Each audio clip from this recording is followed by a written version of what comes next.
Il a peut-être perdu une bataille, mais il en est persuadé, René Coineau. Il n'a pas encore perdu la guerre. Dimanche prochain, le maire sortant a donc décidé de reconduire sa liste.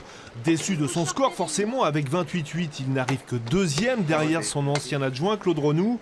Mais à l'adresse des Malouins, il dit « Moi, je suis le garant de l'intérêt général ».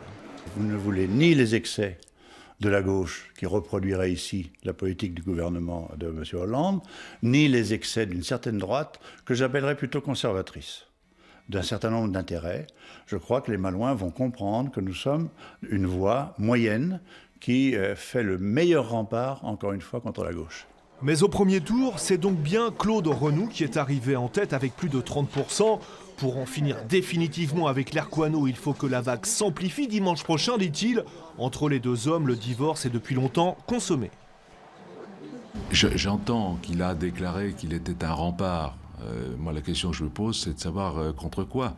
Quelqu'un qui a autant zigzagué sur le plan politique, peut-il être un rempart contre quelque chose ? Ce que je trouve absolument dommage, c'est que son goût personnel pour le pouvoir fasse qu'il passe avant l'intérêt des Malouins.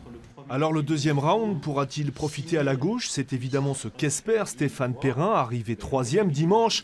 En 1977 déjà, rappelle-t-il, la gauche avait pris la mairie au bénéfice d'une triangulaire et arithmétiquement, rien n'est encore joué.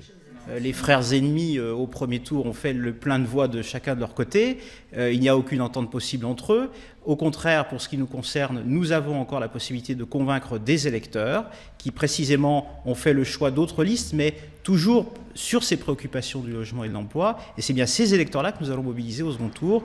Pour info quand même, les deux battus du premier tour, Parti de gauche près de 6% et le Front National près de 10%, n'ont pas donné de consigne de vote pour le deuxième.